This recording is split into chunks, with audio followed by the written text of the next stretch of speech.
Bueno, bienvenidos a la clase 23, con lo cual terminamos el tema de dispersión de Rayleigh y de Thomson.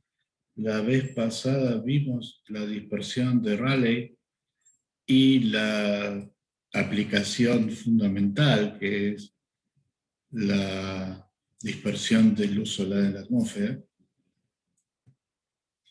Y hoy nos toca dispersión de Thomson, que conceptualmente son cosas bastante parecidas. O sea, en la dispersión de Rayleigh teníamos la dispersión por un medio, que tratábamos como un medio continuo, pero que por algún motivo tenía inhomogeneidades. En el caso de la dispersión de luz en la atmósfera, el motivo son simplemente fluctuaciones estadísticas en la densidad del aire, que a través de la fórmula de Clausius-Mosottis, si que se acuerdan, las fluctuaciones en la densidad se traducen en fluctuaciones en la constante dieléctrica. Así que, pero la idea fundamental era eso, que teníamos la dispersión provocada por inhomogeneidades en un medio que tratábamos como continuo. La dispersión de Thomson, nos vamos al otro extremo. La dispersión de Thomson es dispersión provocada por partículas libres, fundamentalmente por electrones, siempre debido a que el electrón, siendo 1800 veces más liviano que un protón, es mucho más sensible a la interacción con un campo electromagnético, o sea, la aceleración que un mismo campo le provoca a un electrón es 1800 veces la aceleración que el mismo campo le provoca a un protón. Por lo cual, cuando uno habla de dispersión por partículas libres, bueno, salvo que esté hablando muy temprano en la evolución del universo, cuando todavía lo que conocemos como materia no existía como tal. Salvo eso, uno está hablando de dispersión por electrones libres. Pero una vez que uno supera esa diferencia conceptual entre los dos fenómenos, la mecánica de los fenómenos es muy parecida. La diferencia fundamental va a ser, uno hace esencialmente la misma cuenta, pero la diferencia fundamental va a ser que al final del día, mientras que la dispersión de Rayleigh tenía el famoso factor de 1 sobre lambda a la cuarta, la dispersión de Thomson va a resultar ser esencialmente independiente de la longitud de onda de la luz. Básicamente porque estamos tratando al dispersor como una partícula puntual y entonces no hay una dimensión característica que cocientar con la longitud de onda de la luz incidente. O sea, siempre hay un factor adimensional que es el cociente entre una longitud característica del dispersor y la longitud de onda de la luz incidente. En el caso de Rayleigh, esa longitud característica del dispersor era la distancia de correlación. Bueno, ahora en el caso de Thomson, esa longitud característica la vamos a hacer tender a cero. Estamos tratando al electrón como si fuera un punto material.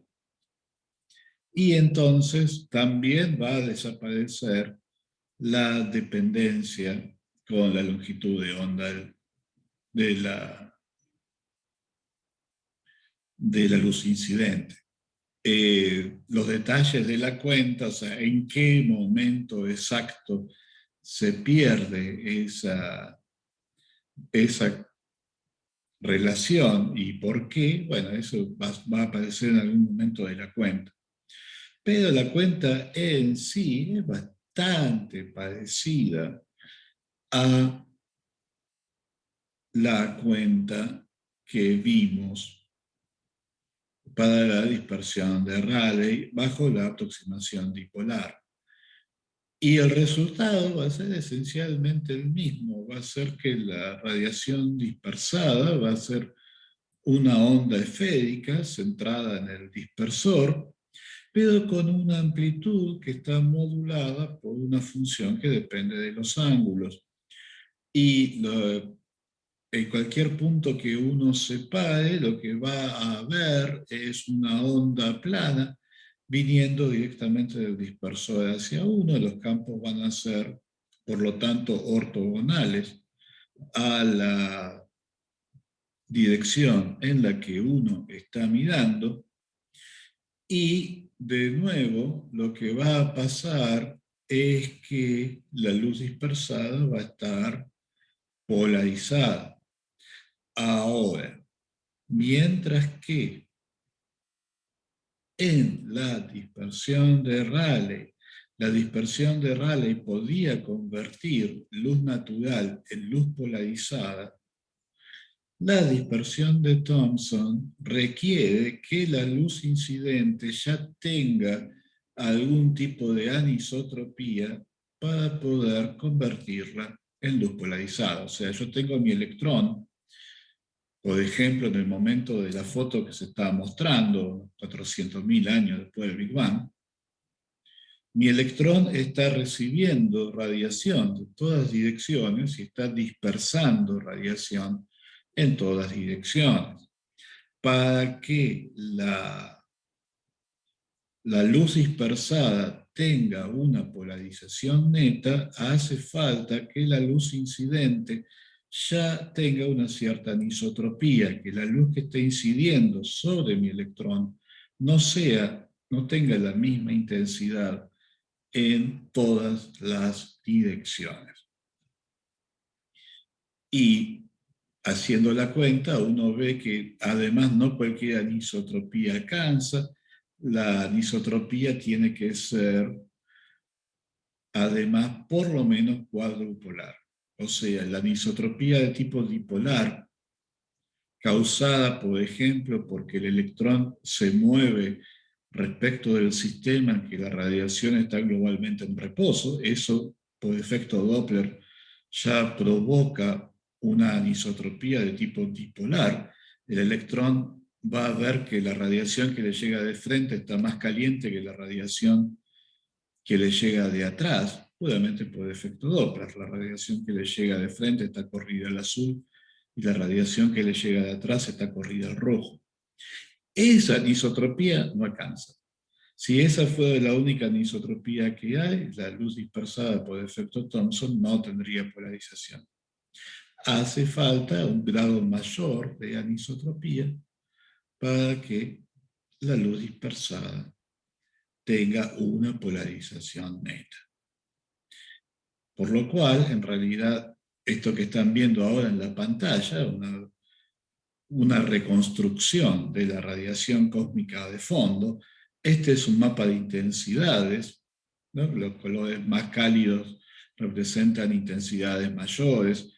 Hay toda una carga teórica muy importante en este dibujo, porque se ve a simple vista que no está la galaxia, y eso es una omisión importante. O sea, el mapa ha sido filtrado para eliminar fuentes conocidas y dejar solamente lo que creemos que es el efecto primordial.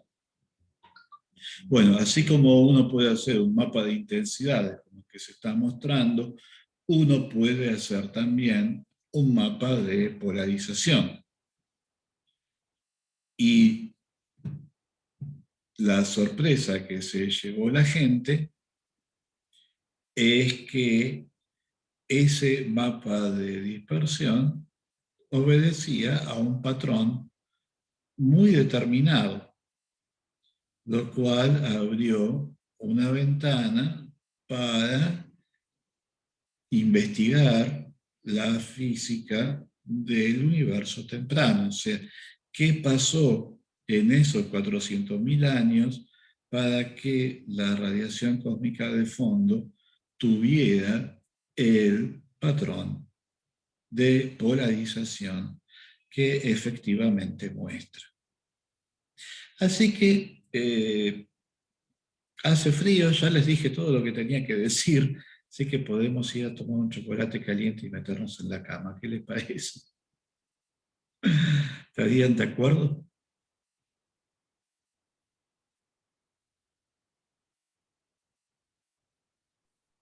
No tanto. Bueno, está bien, tenemos que ganarnos el sueldo, así que vamos a trabajar. Bueno, entonces, la dispersión de Thomson describe la situación en que una onda electromagnética incide sobre una partícula cargada. Hay una serie de aproximaciones, quizás la más importante es esta. Estamos asumiendo que la longitud de onda incidente es mucho mayor que el volumen que ocupa la partícula. O sea, eh, típicamente la partícula es un electrón confinado a un átomo, o sea que el volumen es el tamaño del átomo. En realidad, en el caso de la radiación cósmica de fondo, son directamente electrones libres. O sea, podemos pensar que es la longitud de Compton del electrón, la, el- la dimensión característica del volumen que ocupa la partícula. En cualquier caso, la longitud de onda incidente es mucho más grande, lo cual desde el punto de vista de la cuenta, lo que quiere decir es que podemos tratar al campo incidente, que va a ser solamente el campo eléctrico, porque el movimiento de las partículas es el tercer punto, vamos a asumir que es no relativista, por lo cual los efectos magnéticos son muy débiles, salvo que haya un campo magnético, además del campo de radiación, que haya un campo magnético constante afectando al movimiento del electrón. Es una salvedad importante porque si uno quiere hacer este estudio, ya no para un electrón en el universo temprano, sino para un electrón en materia ionizada en la galaxia, además de los campos de radiación, hay un campo magnético propio, y entonces, que es mucho más intenso. Y entonces los efectos de ese campo magnético son importantes. Produce un efecto que se conoce como rotación de Faraday. Pues efecto por el cual uno se entera que ahí está el campo magnético, porque uno ve la rotación de Faraday. Volviendo al hilo principal, en el caso que nos interesa, los efectos magnéticos van a ser despreciables. O sea que de la onda incidente nos vamos a quedar solamente con el campo eléctrico. Y la idea entonces es que el campo eléctrico lo vamos a tratar como homogéneo en el espacio y armónico en el tiempo. Es un campo homogéneo, pero que oscila. Y oscila, en el caso que se conoce como dispersión de Thomson, es el límite de altas frecuencias. O sea, el electrón en su movimiento va a tener alguna frecuencia característica. Si es un electrón ligado a un átomo, va a ser, básicamente van a ser las frecuencias de Bohr del electrón. Estamos asumiendo que que la frecuencia de la radiación incidente es mucho más grande que la frecuencia de la órbita del electrón.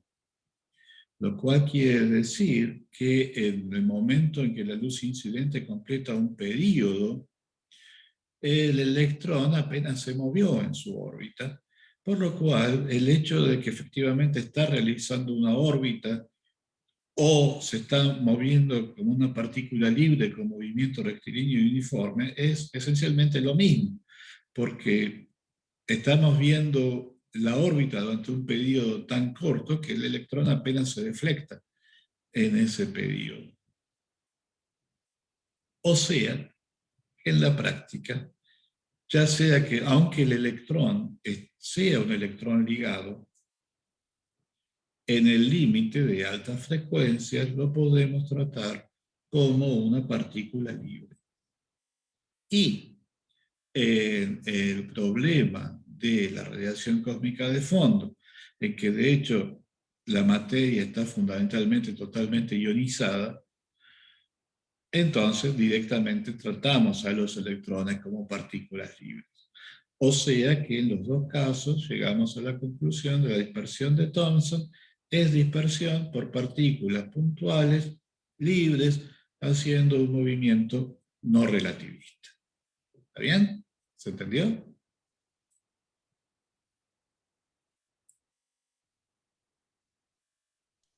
Sí, sí. ¿Se entienden estas restricciones al problema? Después vamos a ver qué pasa si uno relaja, sobre todo la condición de partícula libre, qué pasa si uno la relaja un poquito. Pero eso lo vamos a hacer después que hayamos visto el caso de partícula libre. Bueno, entonces lo que va a hacer el electrón cuando le llegue el campo eléctrico se va a poner a oscilar, obedeciendo a la fuerza de Lorentz. Obviamente va a haber una solución particular en que el electrón va a oscilar con la frecuencia omega y la solución de partícula libre, la solución homogénea en que el electrón se va a mover como microclíneo uniforme. Bueno, nos paramos en un sistema en el que la solución homogénea, que el electrón está en reposo, globalmente, y entonces lo que vamos a ver es la oscilación del electrón con frecuencia omega, simplemente movido por el campo eléctrico incidente, que no tiene dependencia respecto del espacio, por lo cual resolver esta ecuación es muy sencillo.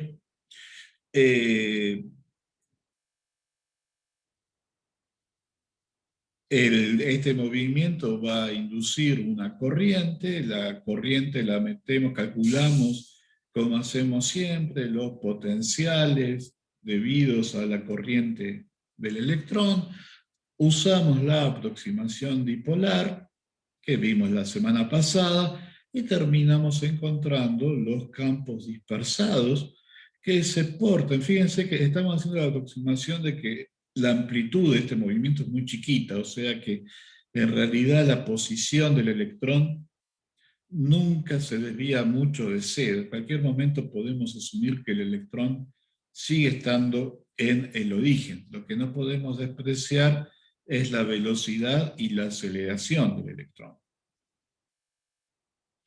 Entonces, básicamente, tenemos los campos emitidos por esta corriente J, que está localizada en el origen. La corriente es debida a la derivada del momento dipolar, ¿no? J en dominio tiempo, J va como el D punto, va como la derivada de D respecto del tiempo. O sea, J siempre es carga por velocidad. El momento dipolar es carga por posición, carga por desplazamiento. Por lo tanto, J va como la derivada de D. En dominio frecuencia, esa derivada se convierte en multiplicar por omega. Entonces, fíjense, tengo una omega que viene con la fórmula. Esencialmente los campos de radiación vienen como la derivada de J. Una J constante crearía un campo por la ley de Biot-Savart, pero no genera un campo de radiación.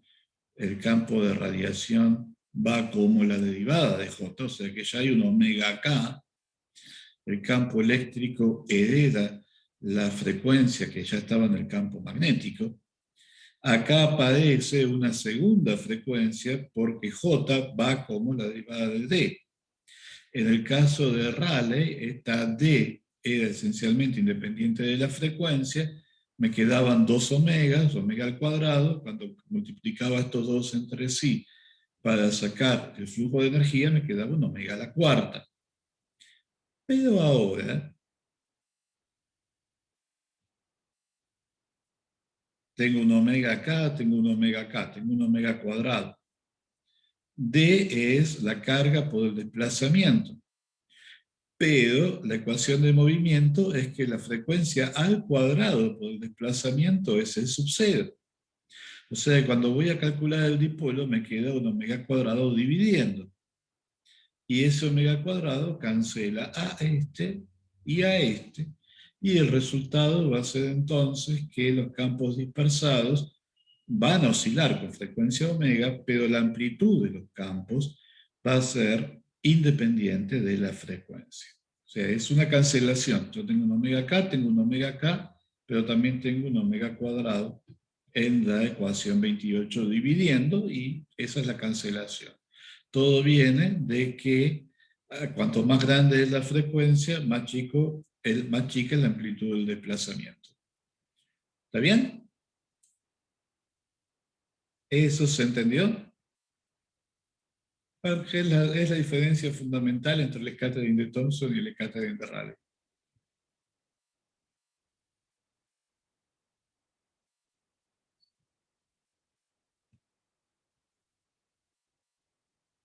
¿Seguimos?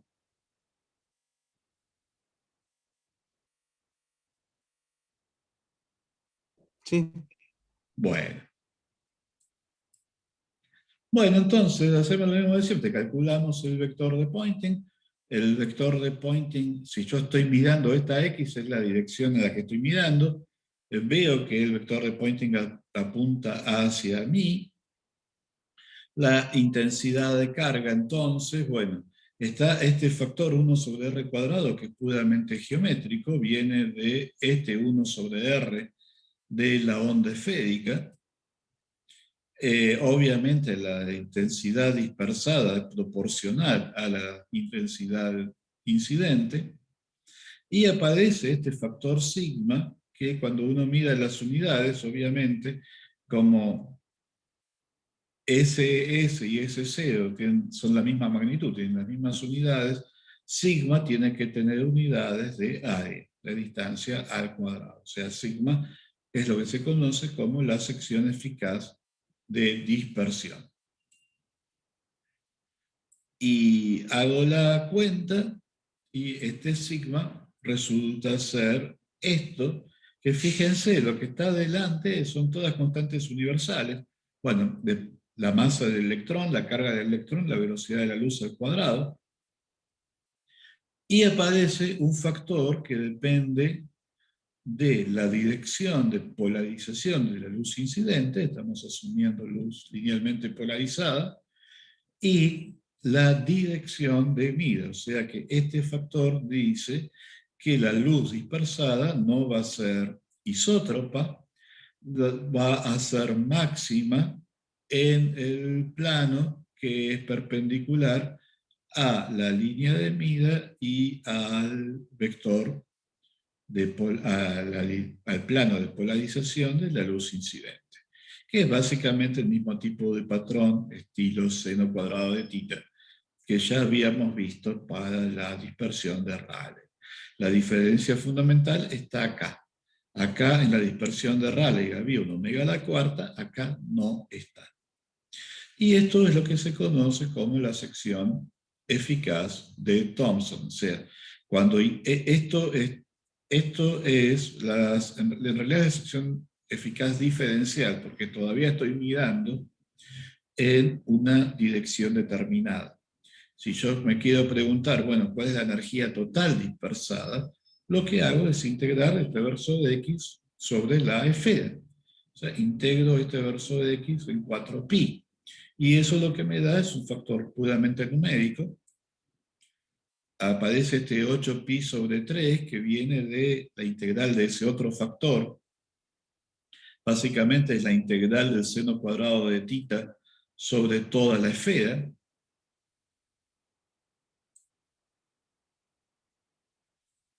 Por lo cual aparece lo que se llama la sección eficaz de Thomson, que lo que tiene de interesante es que tiene una interpretación muy natural, porque,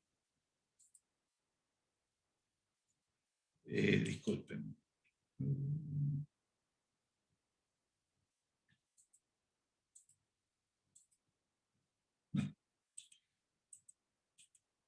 O sea, fíjense, E cuadrado sobre mc cuadrado es lo que se conoce como el radio clásico del electrón. E cuadrado sobre una distancia me da una energía.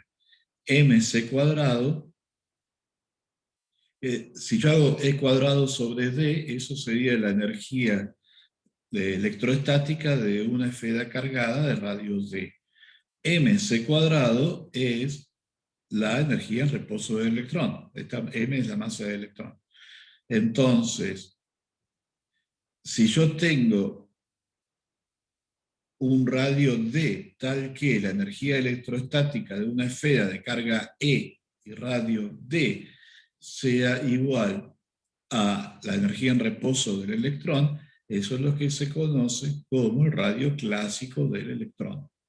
Y por lo tanto, E cuadrado sobre mc cuadrado es el radio clásico del electrón. Esto es el radio clásico del electrón al cuadrado. O sea que la sección eficaz de Thomson esencialmente dice que la radiación ve al electrón esencialmente como un disco cuyo radio es el radio clásico del electrón. ¿Con qué eso es grande o chico? ¿Con qué lo podemos comparar? Bueno, una cosa con la que resulta natural compararlo es con la longitud de onda Compton de la partícula.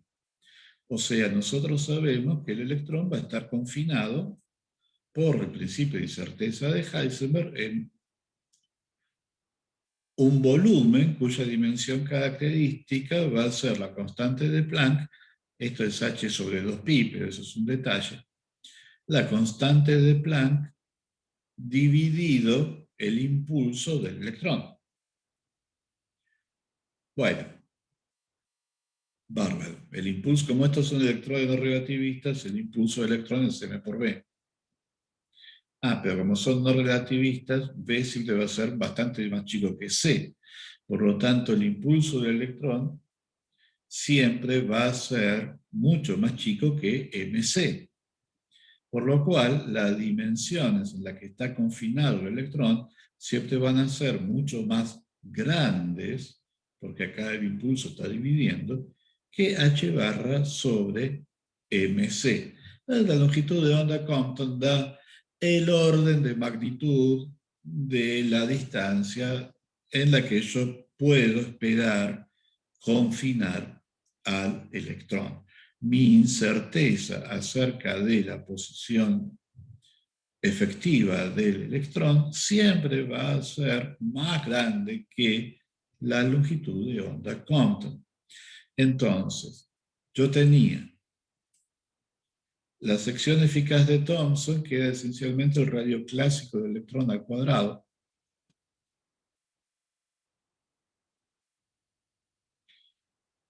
Me preguntaba, bueno, pero ¿esto es grande o es chico? La única forma de saber si una longitud es grande o es chica es compararla con otra longitud, porque si no, yo defino a esa cosa como mi unidad de longitud y va a valer 1. O sea, lo único que tiene sentido es preguntarse por cocientes de longitudes.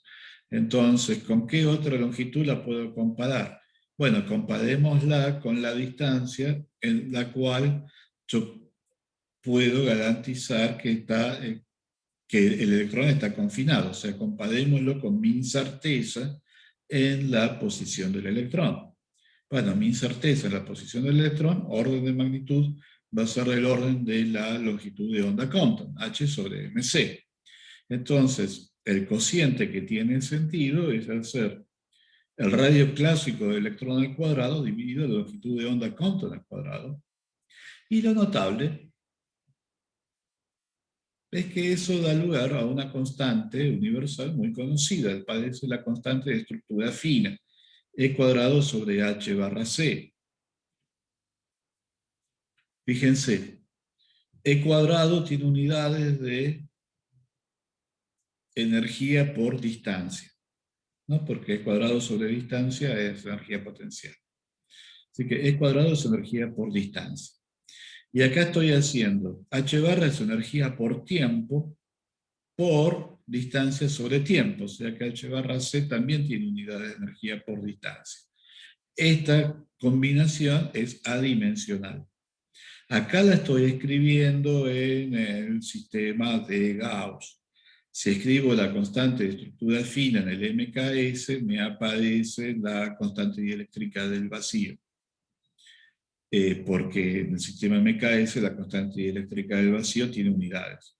Pero esencialmente el concepto es este. Siempre va a aparecer la combinación que haga falta para que quede algo adimensional.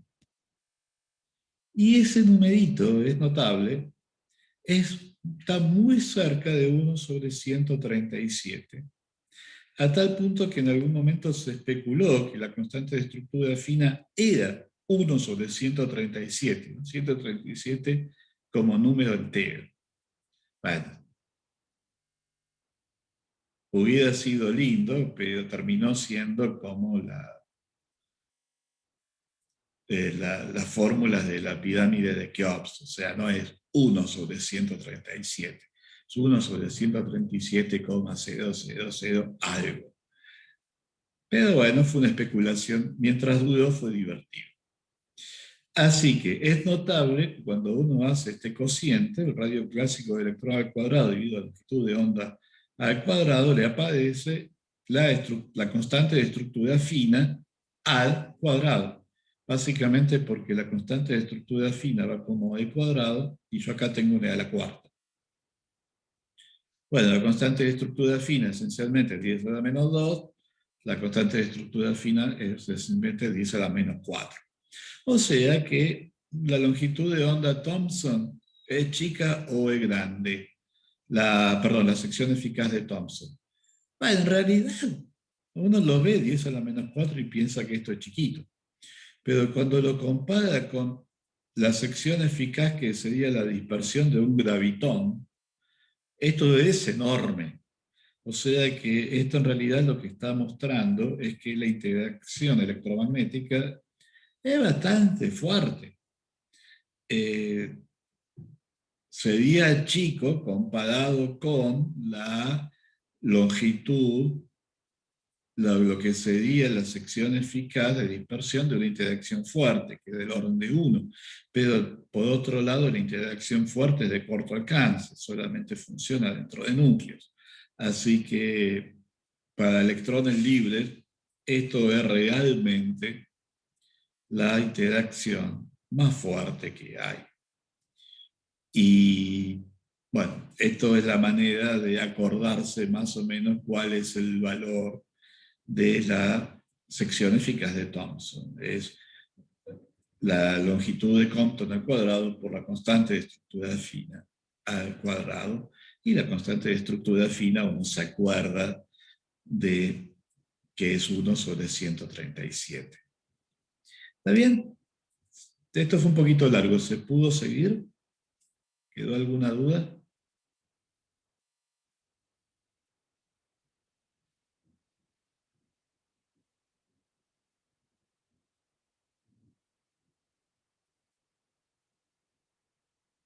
Bien. Bueno, el tema de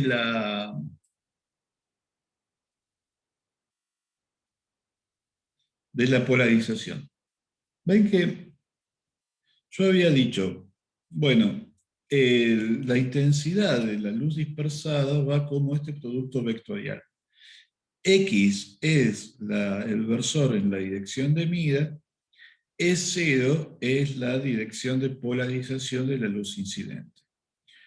Entonces, en un caso como este, ¿no? La luz viene incidiendo polarizada horizontalmente. Fíjense que, y yo la estoy mirando desde acá, ¿no? Esto es la dirección de mira.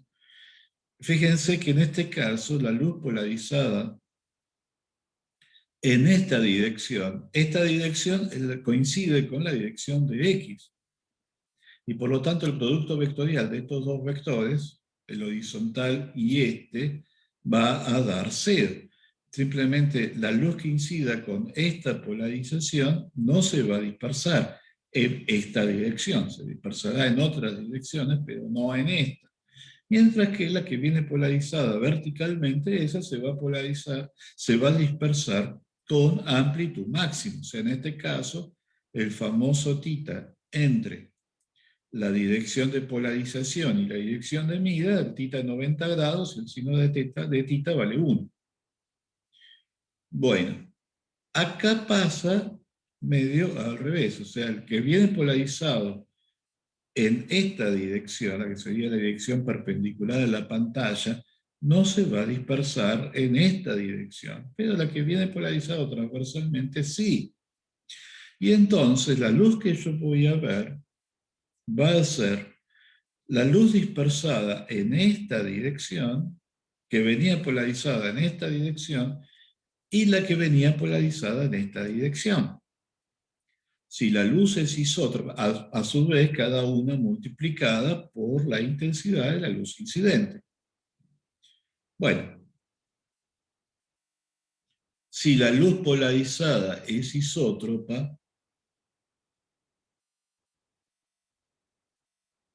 las intensidades son las mismas, los senos de tita son los mismos, estas dos rayitas, la azul y la roja, van a tener la misma intensidad y yo voy a ver luz, esencialmente luz natural, porque no va a haber una relación de fase entre estos dos haces que vienen en dos direcciones completamente distintas. Bueno, ¿qué pasa si yo tengo una anisotropía de tipo dipolar? Eso quiere decir que viniendo del otro lado, la que viene del otro lado va a ser menos intensa que esta, la que viene de abajo va a ser tan intensa como esta. Y entonces los promedios se van, o sea, acá tengo más, acá tengo cero, acá tengo menos y acá tengo otra vez cero. En promedio van a dar lo mismo. O sea que en el caso de una aproximación dipolar, también voy a ver luz natural en esta dirección. Porque por más que tenga una anisotropía, en promedio de esas dos anisotropías, en esta dirección y esta dirección se van a terminar compensando. Yo necesito una anisotropía de tipo cuadrupolar. O sea, más, menos, para que entonces realmente ver una polarización neta en la luz dispersada.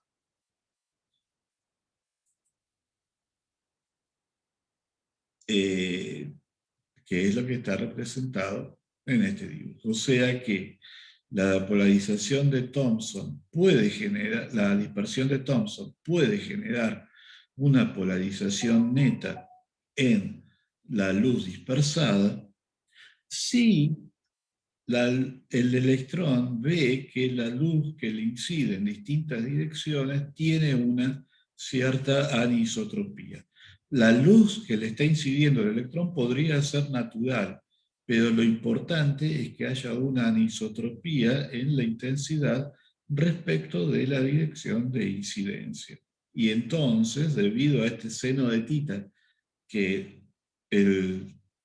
la dispersión de Thomson le agrega a la intensidad, puede aparecer una polarización lineal en la luz dispersada. O sea, y esto es lo que termina siendo fundamental, que la dispersión de Thomson genera polarización lineal, no genera polarización circular. O sea, en términos de los parámetros de Stokes, la dispersión de Thomson genera el primero o el tercer parámetro de Stokes.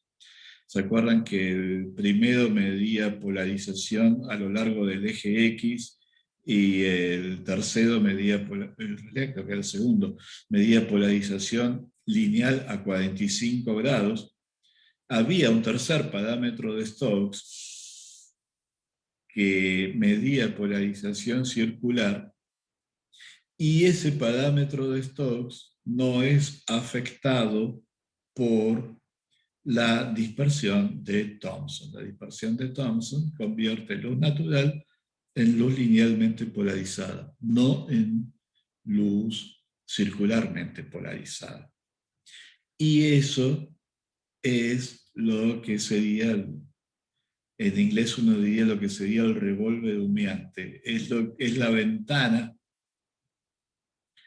que se abre para usar, mediante el estudio de la polarización de la radiación cósmica de fondo, es la ventana que se abre para usar eso, para estudiar qué pasó en los primeros 400.000 años de historia del universo. Entonces, lo que viene ahora, así como cuando vimos dispersión de Rayleigh, vimos cómo se usaba la dispersión de Rayleigh para estudiar por qué el cielo es azul, ahora lo que vamos a hacer es contar cómo uno puede usarla, cómo la dispersión de Thomson es determinante para explicar por qué el universo está sumergido en un baño de microondas con una temperatura efectiva de 2,7 grados Kelvin, 2,74 creo. Está muy frío, pero está ahí y sigue siendo nuestra mejor fuente de datos acerca del universo temprano. Así que, para que no se haga demasiado largo, les sugeriría que hagamos el recreo ahora. O sea, ¿qué les parece? ¿Alguna pregunta? Y si no, yo les diría que hagamos el recreo y cuando volvemos les cuento de qué se trata la polarización, la radiación cósmica de fondo. ¿Está bien? ¿Estás de acuerdo?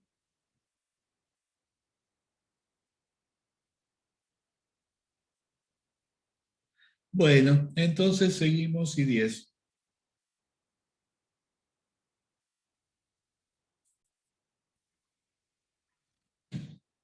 Bueno, ¿qué sabemos acerca del universo temprano? La verdad es que sabemos muy poco, pero hay dos cosas que sí sabemos. Una de las cosas que sabemos es que el universo está bañado en un baño de microondas a medida que sabemos que el universo se expande.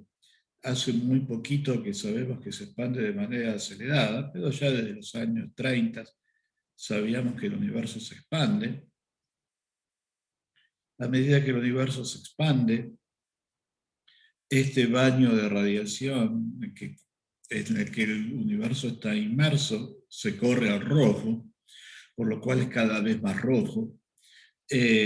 Cuando se formó estaba más o menos por los rayos X, ahora ya está en las microondas. Y bueno, como es todo un cuento, el descubrimiento de la radiación cósmica de fondo, pero como diría Kipling, es otro cuento. El caso es que sabemos que está ahí. Y la otra cosa que sabemos es que por masa, lo que es la materia ordinaria en el universo, la, por masa es 3/4 partes hidrógeno y 1/4 helio. Y todo lo demás, incluyéndonos a nosotros, es completamente marginal. O sea, esas porquerías que nos hacen a nosotros con carbono, hidrógeno, nitrógeno, hierro, desde el punto de vista del universo, son absolutamente marginales. Es una contaminación en un universo que básicamente la parte de materia ordinaria, que a su vez es más o menos un 5% de la materia total en el universo, esa parte es 3/4 partes hidrógeno y 1/4 parte helio. Ahora, el universo se expande.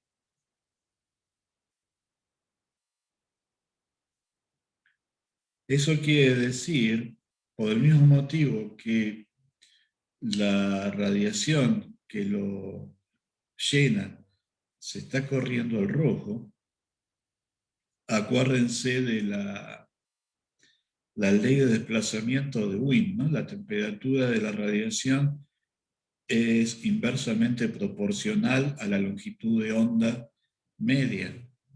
Entonces, si la longitud de onda es cada vez más grande, la temperatura es cada vez más chica. El universo, a medida que se expande, se enfría. Y eso quiere decir que en el pasado lejano estaba mucho más caliente.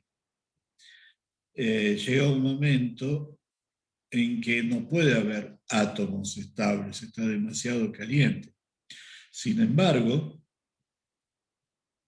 sabemos, o sea, hubo un momento en que el universo se enfrió lo suficiente como para permitir que existan átomos estables, en realidad núcleos atómicos estables.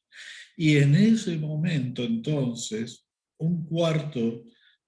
tres cuartas partes de la masa quedó en forma de protones, los protones libres, lo que nosotros llamamos núcleos de hidrógeno, pero un cuarto de esa masa se convirtió en átomos, en núcleos de helio, dos protones y dos neutrones. Eso nos permite calcular cuál era la proporción de neutrones a protones en ese momento. Y esa proporción nos permite calcular cuál era la temperatura del universo en ese momento. Conociendo la temperatura, podemos calcular la densidad de fotones. ¿Cuántos fotones había en el universo? Y ocurre que son más o menos 1.000 millones de fotones por cada protón. Y como el universo es eléctricamente neutro, el número de protones es matemáticamente igual al número de electrones. O sea que en esta historia del diálogo entre electrones y fotones, los fotones vienen ganando por goleada. Hay 1.000 millones de fotones por cada electrón en este universo, que todavía ya está suficientemente frío como para permitir la existencia de núcleos, pero no está ni remotamente frío como para permitir la existencia de átomos, por lo cual estos electrones básicamente son electrones libres sacudiéndose en un tremendo baño de radiación muy dura. Y esta es la situación que se da en el universo a partir de los 3 minutos después del Big Bang. El famoso libro de Steven Piper, los primeros 3 minutos, lo que cuenta, ya quedó un poquito viejo, pero sigue siendo una lectura recomendable, cuenta precisamente la historia de cómo se llega a esta situación, de cómo se forman estos primeros núcleos estables y en qué estado queda el universo a partir de los 3 primeros minutos. ¿Está bien? ¿Se entendió el contexto?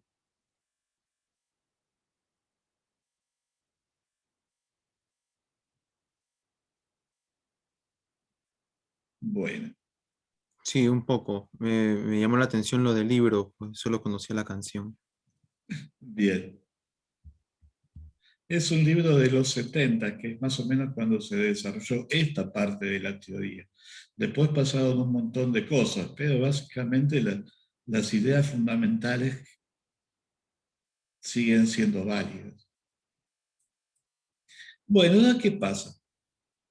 Tenemos electrones, los electrones constantemente dispersan radiación, o sea, absorben radiación y la dispersan por dispersión de Thomson. O sea, el efecto predominante, acá la zona verde corresponde al universo muy temprano, el efecto predominante es que este tremendo baño de radiación y los poquitos electrones presentes en ese momento se mantienen en equilibrio entre sí gracias a la dispersión de Thomson, gracias a que realmente la interacción fotón-electrón es muy eficaz, que a pesar de ser 10 a la menos 4, la sección eficaz de Thomson es muy grande y por lo tanto la probabilidad de que un fotón fuera absorbido y reemitido en este universo temprano era muy grande. Eso hacía que el baño de electrones pudiera seguir fielmente a la temperatura del baño de fotones, que a su vez iba bajando progresivamente a medida que el universo se expandía. Hasta que llega un punto en el que la temperatura del universo cae a décimas de electronvoltio. O sea, un electronvoltio es más o menos la energía de ionización de un átomo de hidrógeno. Cuando el universo se enfría lo suficiente, empieza a ser posible que existan átomos neutros. Antes de eso, cuando la temperatura de la radiación es superior al electronvoltio, no se puede formar un átomo neutro porque apenas se forma, le cae un rayo gamma y lo ioniza. En cambio, cuando la temperatura de la radiación cae lo suficiente, se pueden formar átomos neutros. Y este proceso de captura de electrones por núcleos, dando lugar a átomos neutros, es catastrófico. O sea, en tiempos cosmológicos es casi instantáneo. Estamos hablando de un proceso que ocurre algunos miles de años, 400.000 años después del Big Bang. Por lo tanto, hay un momento en el que prácticamente todos los electrones son capturados por protones y se convierten en átomos de hidrógeno. Y la gran diferencia entonces es que antes los fotones veían un montón de cargas libres contra los cuales dispersar. Ahora los fotones no ven más cargas libres y el universo se vuelve transparente. O sea que los fotones que estaban presentes en esta línea divisoria esencialmente siguen estando presentes hoy en el universo. A partir de este momento, la radiación se propaga como radiación libre. Cesa de haber interacción con la materia hasta mucho después, cuando se forman las galaxias y dentro de las galaxias parte de la materia se vuelve a ionizar. Pero hay todo un periodo en la edad cósmica en que el universo es casi completamente transparente. Y ahí la radiación se puede propagar libremente. Por lo cual, cuando nosotros miramos a una dirección arbitraria en el universo, vamos a ver venir fotones que esencialmente eran los fotones que ya estaban presentes en el momento en que se produjo esta captura masiva de electrones por protones. Y eso es lo que llamamos la superficie de última dispersión. Es como si nosotros viéramos una esfera que emite un montón de fotones, todos los cuales están llegando a nosotros en este momento. Como sabemos a qué temperatura estaban los fotones cuando se produce lo que se llama, por motivos históricos, se llama recombinación, pero que en realidad es combinación de átomos neutros. Antes no había átomos neutros. Cuando nosotros sabemos a qué temperatura se produce este efecto, es algunas décimas de electronvoltio,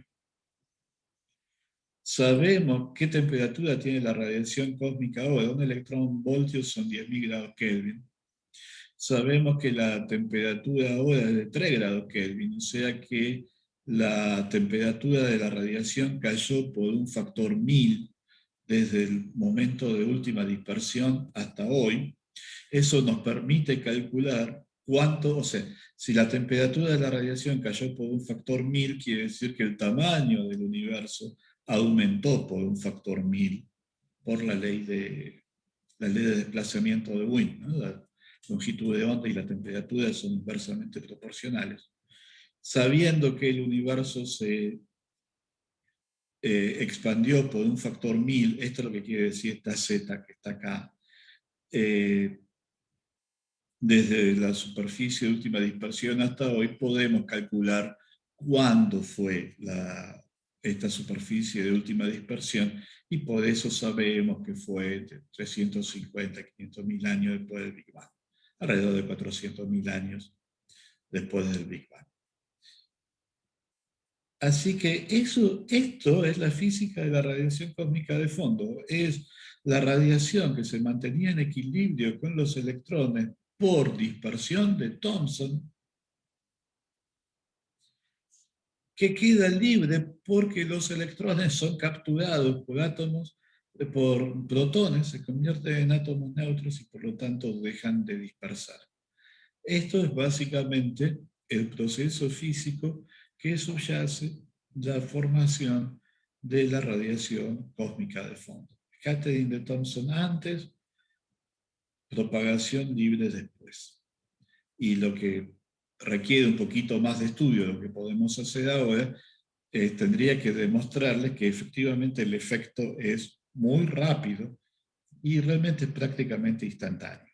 No es exactamente instantáneo. Hay algunas distorsiones de la radiación cósmica de fondo que tienen que ver con el tiempo que duró, cuánto tiempo tardaron los protones en capturar los electrones, pero es un efecto, una pequeñísima corrección a lo que las características fundamentales de la radiación cósmica de fondo. ¿Está bien? ¿Me están pudiendo seguir?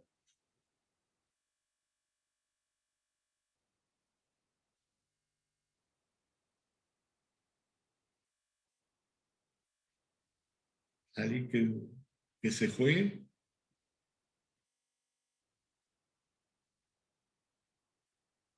Bien. Por eso, cuando vemos esta imagen,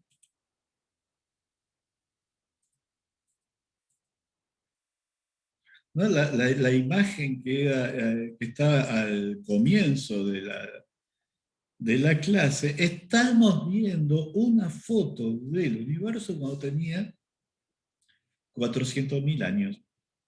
Es increíble la cantidad de información que hay acá. Por supuesto, a nosotros nos gustaría tener una foto del universo cuando tenía 10 a la menos 12 segundos. Bueno, no se puede. A lo mejor con luz no, porque antes de esto el universo era opaco. O sea que era opaco porque los fotones no se podían propagar. Así que con luz, con radiación electromagnética no vamos a ir más lejos que esto. A lo mejor con ondas gravitatorias podemos tirar esta ventana, la podemos tirar un poco más para atrás. Si pudiéramos tener la foto equivalente con ondas gravitatorias, eso sería un sueño. Porque ahí sí que le estaríamos sacando una foto prácticamente al Big Bang. Pero por ahora no podemos.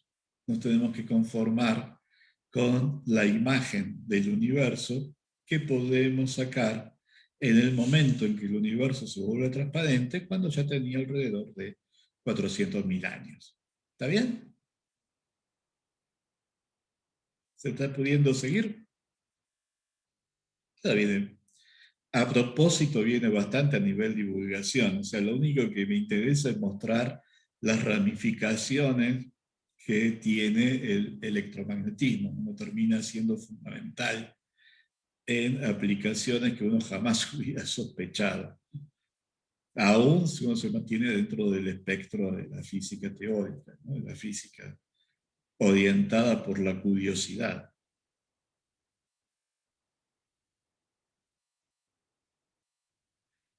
Bueno, la gran sorpresa cuando se refinaron las mediciones de la radiación cósmica de fondo, o sea, hay un largo camino desde la foto de la radiación cósmica de fondo de Penzias y Wilson, que simplemente detectaron que había algo ahí, no mucho más, a esta foto sacada por el satélite Planck hace ya unos años.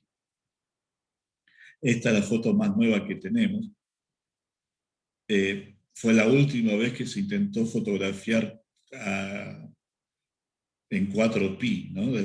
Hay otros experimentos más recientes, pero que no pretenden escanear todo el cielo, que tratan de escanear regiones mucho más chiquitas, donde por otros motivos uno piensa que la contaminación es más baja. O sea, el gran enemigo de todo este tipo de experimentos, de observación, es la contaminación, y fundamentalmente la contaminación galáctica. Cuánto de lo que uno está viendo es realmente primordial y cuánto fue producido por efectos posteriores. Es extremadamente difícil hacer esa discriminación. Por lo cual, bueno, uno trata de buscar regiones muy oscuras del universo donde uno tiene la esperanza de que la contaminación va a ser baja, en vez de mapear todo como hizo el satélite Planck.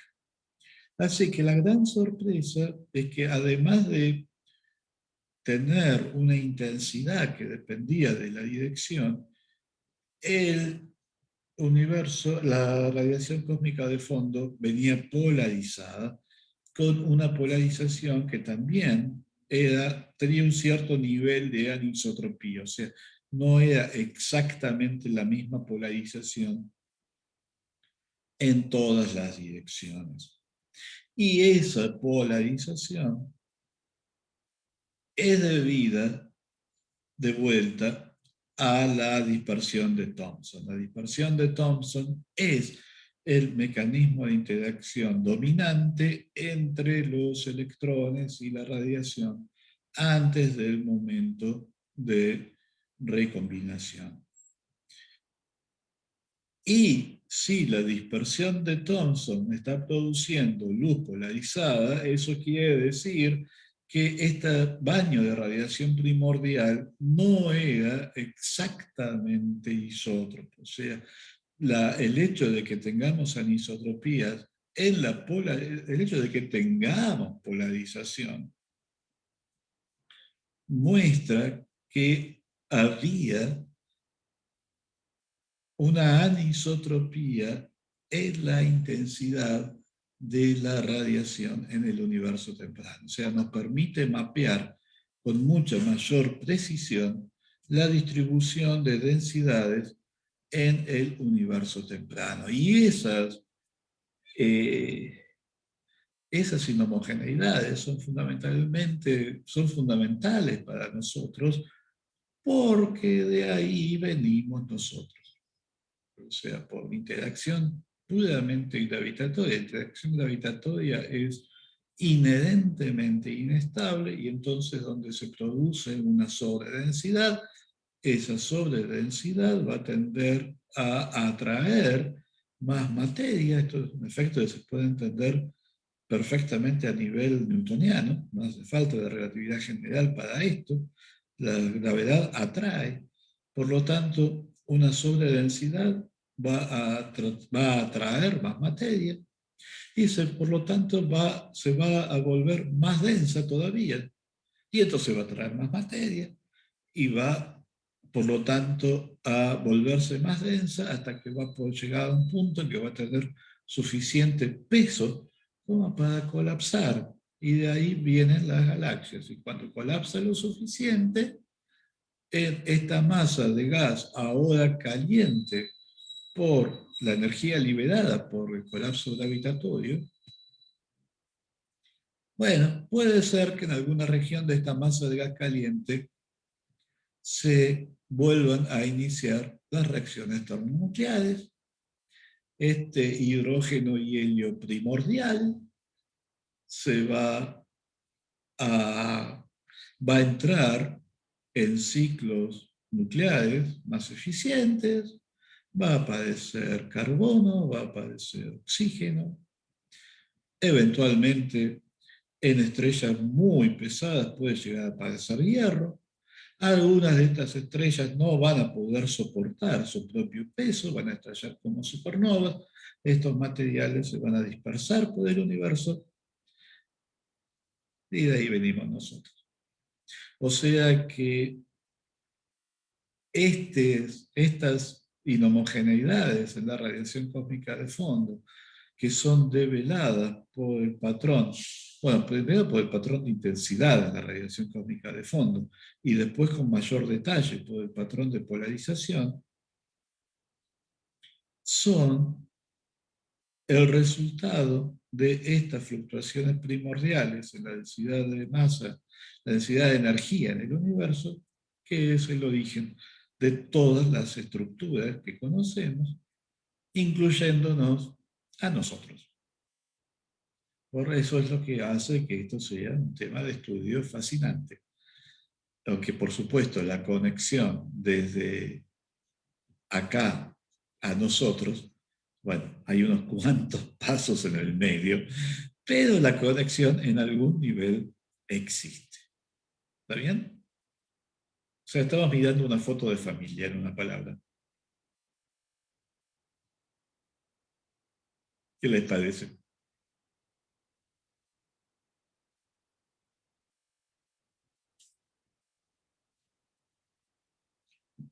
Bien. Bueno, notarán que a mí esto me fascinó en algún momento de mi vida. Hay otra cosa, porque es cierto, la polarización de Thomson puede generar un patrón de polarización, pero no puede generar cualquier patrón de polarización. Esto realmente no me puedo meter en esta cuenta, pero así como uno puede agarrar un campo electrostático y hacer un desarrollo, agarrar el potencial electrostático y hacer un desarrollo en armónicos esféricos, uno puede agarrar el patrón de polarización de la radiación cósmica de fondo y hacer un desarrollo en armónicos esféricos. No son los mismos armónicos esféricos porque acá estamos hablando de un vector. O sea, estamos hablando, en cada punto está el vector en la dirección de polarización. Todo es polarización lineal. Son todos vectores reales, pero en cada punto hay un vector. Entonces, los armónicos esféricos que se usan para describir este tipo de campos no son escalares como los ILM que vimos en la primera mitad del curso. Son vectores. Se construyen a partir de los ILM, pero son vectores. No me voy a meter en esta cuenta. En el último capítulo de Jackson 2 es acerca de cómo uno describe con armónicos esféricos vectoriales un campo de radiación. Bueno, el caso es que uno puede agarrar esto y hacer un desarrollo de armónicos esféricos.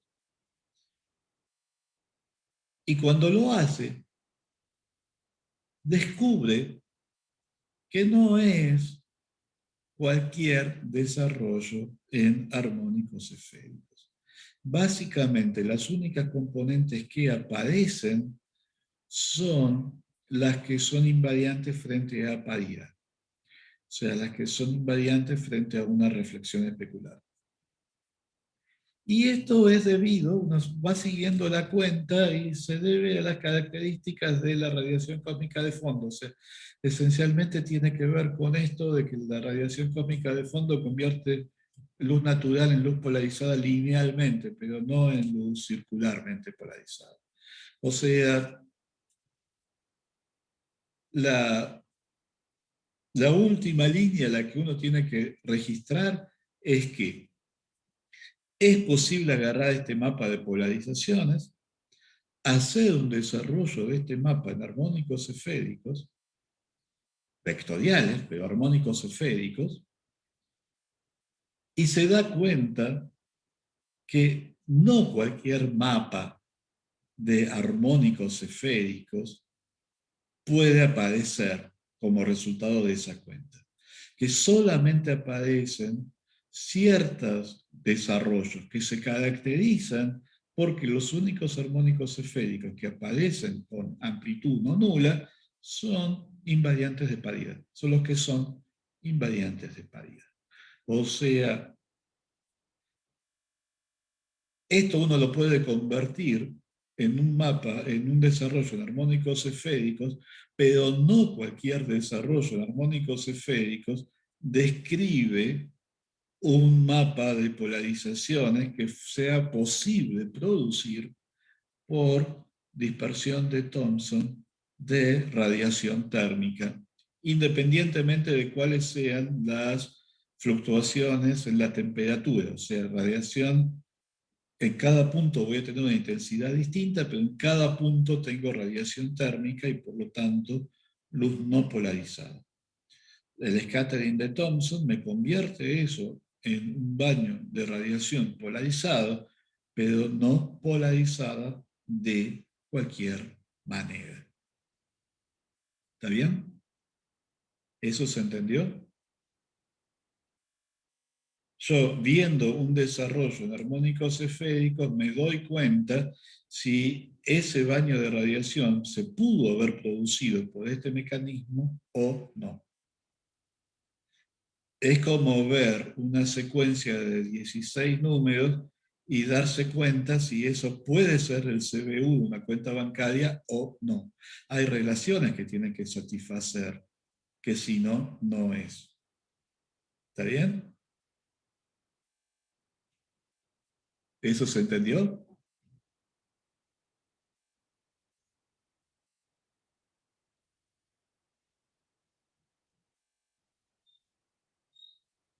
Bueno, porque eso es, bueno, eso es el guante, ¿no? Tratar de sacar mapas de la polarización del universo temprano cada vez más precisos y,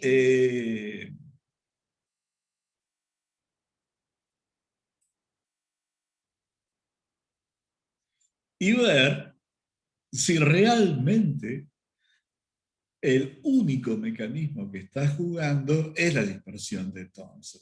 O sea, si uno pudiera, a lo mejor resulta que estos patrones que no aparecen, que no se pueden describir solamente con armónicos esféricos, que son invariantes frente a paridad, bueno, a lo mejor no son realmente la intensidad de los otros, de los que no son invariantes frente a paridad.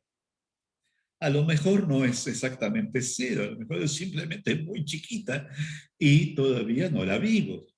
Y eso sería maravilloso, porque si la pudiéramos ver, eso significaría que hay otros mecanismos que están jugando.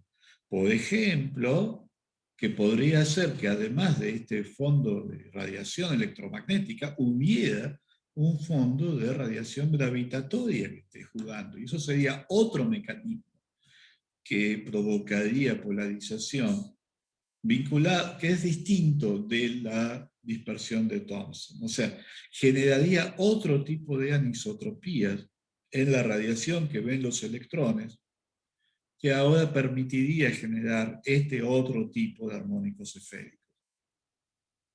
Así que eso es el guante, detectar estos armónicos esféricos que, si lo único que está jugando es dispersión de Thomson de radiación térmica, no deberían estar, porque si llegan a estar, eso indica que no era solamente radiación térmica, que había algo más. Y eso sería un dato absolutamente invalorable acerca de qué es lo que estaba pasando en el universo cuando todavía era opaco. Y realmente es un orgullo decir que en este tema, dos de los pioneros de este tema son dos argentinos. O sea, Matías Saldarriaga, egresado del departamento, hizo la tesis de seminario con Diego Arari, después se fue a hacer el doctorado a Estados Unidos y ahora es uno de los líderes en todos los temas que tienen que ver con cosmología a nivel global. Él ahora está en Princeton. Y Diego Arari, bueno, profesor del departamento durante muchos años, después por un problema de elección de vida se fue a Bariloche y ahora es profesor en el Balseiro y está trabajando, sigue trabajando en estos temas, pero ahora está más dedicado al proyecto OSHE y radiación cósmica de energía ultra alta. Así que realmente es un orgullo que en este tema dos de los pioneros, fíjense el paper del 95, un paper muy temprano, han sido dos argentinos, uno de los cuales todavía está activo acá en la Argentina. Así que eso es el desafío, ver si realmente si lo que les conté era realmente lo único que había. Y bueno, la posibilidad de que hubiera habido algo más y cómo eso nos daría una cantidad de información invalorable respecto de qué era lo que estaba pasando en el universo mucho antes de recombinación, porque ahora estaríamos hablando de millonésimas de segundo después del Big Bang, ¿no? De 400.000 años. Esto ya es un problema observacional. Hay que levantar mapas de polarización con muchísima precisión y ver si uno encuentra estos patrones que con dispersión de Thomson de radiación térmica serían imposibles. Hay varios experimentos en marcha. Uno de esos experimentos se va a montar acá en la Argentina. Yo creo que es en Salta. Se va a montar un detector, tecnología de última generación, cuyo objetivo es el proyecto CUBIC, cuyo objetivo es precisamente ver si estos patrones imposibles realmente están ahí, simplemente con una intensidad muy baja que todavía no habíamos llegado a ver, pero que si uno lo busca con suficiente dedicación, capaz que los encuentra. Así que con eso terminamos el cuento que les quería contar acerca de las aplicaciones del scattering de Thomson. Obviamente no es, como una vez alguien me dijo, es una aplicación muy romántica de la teoría de scattering de Thomson, pero veo que ustedes concuerdan conmigo que es algo bello. Había agregado un temita más, que era una introducción al tema de reacción de radiación, pero de todas formas, eso es lo que vamos a ver en la última semana del curso, así que casi sería mejor, por una vez, les cedo la clase a tiempo a la gente de la práctica. La semana que viene tenemos solamente la clase del miércoles, se la vamos a ver lo que podamos llegar a ver de radiación de Cherenkov. El efecto Cherenkov es muy divertido, es el motivo por el cual en esta poda de temas que tuvimos que hacer, al efecto Cherenkov lo dejé, porque uno viene machacando que radiación igual a aceleración, ¿no? Que las cargas que radian son las cargas aceleradas, que una carga en movimiento rectilíneo uniforme genera un potencial coulombiano que puede llegar a verse raro, porque uno no lo está viendo en el referencial natural, el referencial en el que la partícula está en reposo. Lo ve desde un referencial arbitrario, pero sigue siendo un potencial coulombiano. En el efecto Cherenkov, uno ve radiación de una partícula que se está moviendo con movimiento rectilíneo uniforme. O sea, hay aceleración, hay radiación sin aceleración. Y eso es lo que lo hace un efecto divertido. Claro, lo que está pasando es que la partícula se mueve con movimiento rectilíneo y uniforme en un medio material, no en vacío. Y se está moviendo tan rápido que se mueve más rápido que la luz en el medio material. O sea que esta radiación Cherenkov esencialmente es la onda de choque provocada por una partícula que se está moviendo, una partícula cargada, que se está moviendo más rápido que la luz. Así como un avión que supera la barrera del sonido genera una onda de choque, esta partícula que se está moviendo más rápido que la luz genera también una onda de choque electromagnética. Y uno dice, pero un momento, ¿cómo que se mueve más rápido que la luz? ¿De qué me está hablando? Bueno, sí, se puede mover más rápido que la luz porque la partícula está en un medio material y en un medio material la velocidad de la luz es c dividido el índice de refracción. Entonces, si el índice de refracción es suficientemente grande y la velocidad de la partícula es suficientemente alta, yo puedo tener esta desigualdad C sobre N menor que la velocidad, es así menor que C. No hay contradicción con el principio de causalidad, pero sí tenemos este efecto, casi uno lo llamaría paradójico, de que podemos tener radiación sin aceleración. Eso es el tema del miércoles. Así que, no sé, Emilio, Paula, ¿a quién le cedo el host? Y por hoy, si no hay más preguntas, terminamos. Hola Esteban, ¿me lo puedes dejar? ¿Cómo estás? ¿Todo bien? ¿Cómo? ¿Te lo dejo? Sí, dale, gracias. Bueno, acá hay alguien que se lamenta. Yo recién iba entendiendo que había radiación por aceleración. Claro, por eso es importante que veamos radiación de Cherenkov. No, que hay más cosas en el cielo y en la tierra que las que sueña nuestra filosofía. Eso es algo de lo que nunca hay que olvidarse. Bueno, hasta el miércoles entonces. Buen fin de semana. Igualmente.